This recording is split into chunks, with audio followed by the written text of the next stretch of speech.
So you guys all from the Santa Clarita area, right? Paul and myself we were actually born out there, and Michelle is a from Florida native. Mm-hmm. Nice. Wow. The wild east.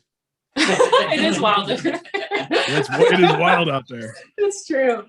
So you guys, I read that you guys found Michelle via Craigslist, right? That's true. Yeah. What was it like? Like, did you guys have that moment where it was like it just clicked and you were like, "This is it. This is the one. This is what we need." Yeah, that actually is what happened. I remember Paul and I were working on a few tracks that we needed a vocalist for, and I was cruising through Craigslist, which was like a common thing back in the day to find band members on Craigslist, and met Michelle, and we were working on some tracks via email. I think before that we hadn't met her face to face, but I do remember vividly hearing her voice on the track that we recorded. I was playing it. It was like, it might've been like Thanksgiving or something. And I was with my wife now, and I was like, listen to this. And the tone of her voice really just fit the music really, really, really well. And I knew instantly, like, don't let this girl go. She's not going anywhere. She's ours now. We found someone we actually want to work with. This is perfect. Yeah, which is crazy because Paul and I have been doing the Craigslist thing for a few years, and not good man, we've had some train wreck Craigslist people. She'll never go back to Florida. Craigslist never leads to any kind of permanence. It's always a temporary. So in terms of Michelle, I'll ask you in terms of like singing and your like training. What did you come up doing? How did you just know that you were going to be a vocalist? Was it like, did you have jazz training or something? Or like... No, I didn't have any training.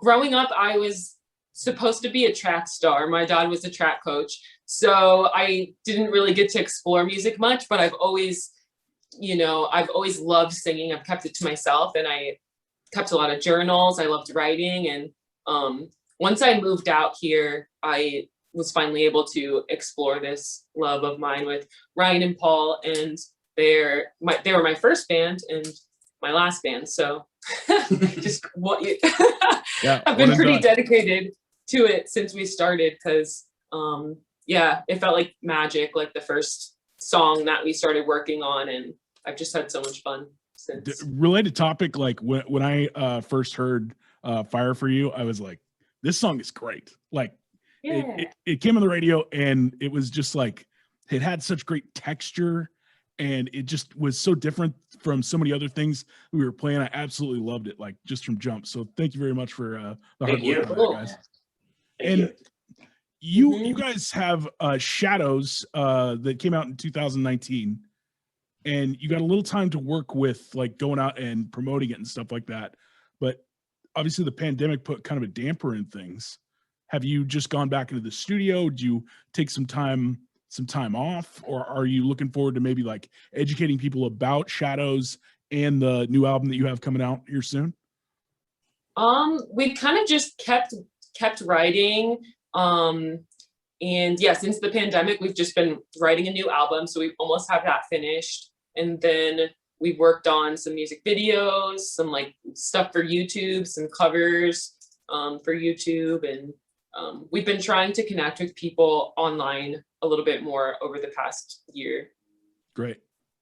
Have you done the virtual shows where you know, like plenty of those? We've done some virtuals. They're hard. They're weird because, like we're so used to going on stage and connecting with the audience right there in front of us.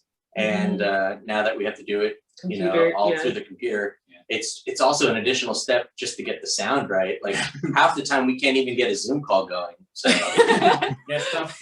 We have to be guilty also. So when it comes to influence and stuff, where do you guys draw from? Like, I hear a little bit of Tears for Fears. Am I wrong in that? Do you enjoy some Tears for Fears? I definitely love Tears for Fears. Yeah, they're great. What else do we like? We all like lots of like soul and funk and Motown and Bee Gees, Depeche Mode. What else? She said it. The funky bass lines are very, very present and I love them. So thank you.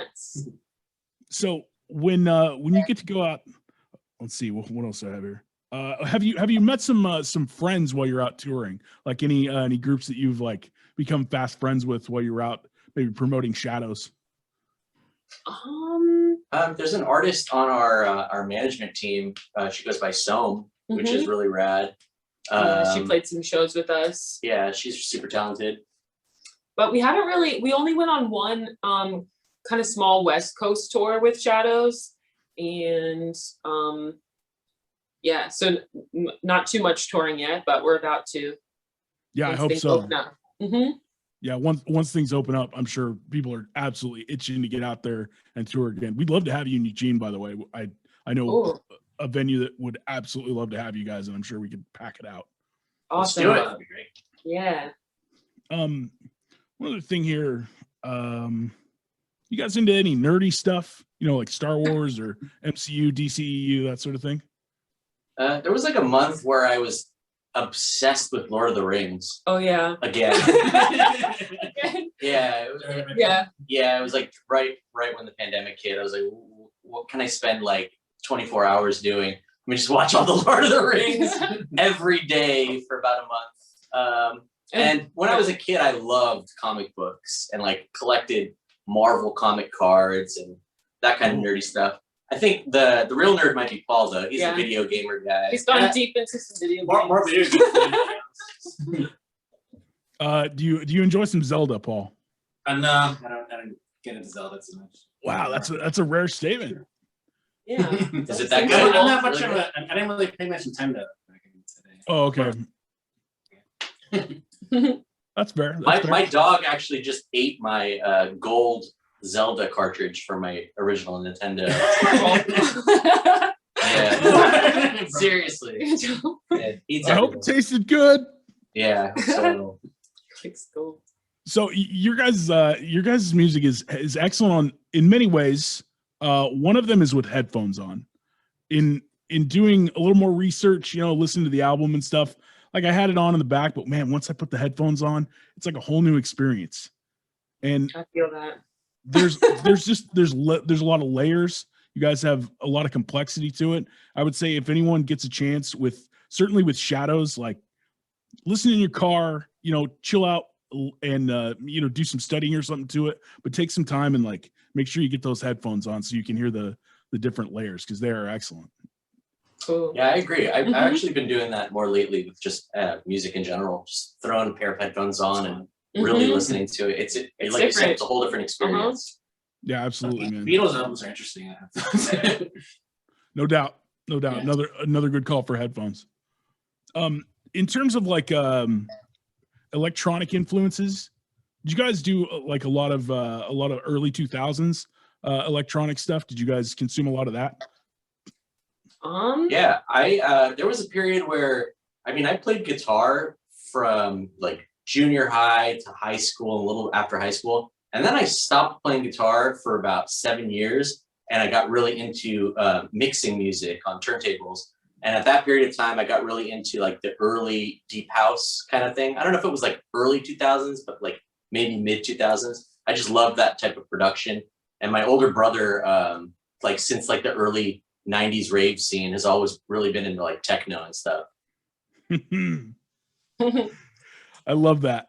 Because I feel like there's so much influence nowadays from the music that came out in that mid 2000s to like early 2000s period where people were going out and just fizzing out of their minds and raves and stuff. And totally. It's created a lot of what I think people, the pillars that people stand on today. So. Yeah. I don't want to speak for Paul, but I feel like that whole era, he got a good appreciation for electronic music. I think that's how I learned how to produce, actually, from a lot of the house music that Ryan introduced me. We tried to make our own house music, and that's kind of where I learned to I love it. Make a decent sounding production. Yeah, and I remember being super fascinated by that band The Knife. Oh, okay. Maybe that was 90s, late 90s, early 2000s. Yeah, and that kind of really wanted that. Their music made me want to make music. So that's where it's at. The ultimate inspiration right there is when you hear music and it makes you want to make your own. Yeah, I just thought it was any kind of art. Well, you guys have a new a song that's coming out soon called Bad Dream, or it's out right now. People can It's get out. Uh-huh. Yeah. And I can say I will be lobbying very hard to make sure that we play it because Cool. yeah, I'm Yay, a big thanks. fan. When can we expect the album? Sometime during the summer. So Okay. we don't have an exact date yet, but pretty soon. But for the time being, we'll just consume Bad Dream and enjoy, I guess. Yeah. Yeah, I think we're planning on dropping a music video for Bad Dream. And Mhm. I mean, before the album comes out, I'm sure a couple of other singles. Yeah. Could it be possibly as fun as the music video for the last one? Because Oh my Wow. goodness. You don't even know. It's so awesome. I think it should be coming out. We don't have the exact date yet, but in the first or second week of April. And it's so fun. It still has the like cinematic, little film thing going on, but it's really fresh. will it Yeah. have powder pink tuxedos in it this time? No tuxedos, but it's great. So I'm glad Okay. you knew that they were powdered pink though. yeah. They were just slightly off of the white color that was on there. Yeah, Mhm. yeah. But no, with this video, like the last video, we got the privilege of working with Ryan Rundle, who like really just gets us aesthetic wise and kind of took it to a whole different level with this video. We're really excited about it. Excellent. Well, Ryan, Paul, Michelle, thank you so much for your time. And I wish you all the success. And I hope to see you here in Eugene in the near future. Thank you Cool. so much. Thanks for having us. Yeah. You guys take it Enjoy easy. the rest of your day. All Yeah, right. for sure. Bye.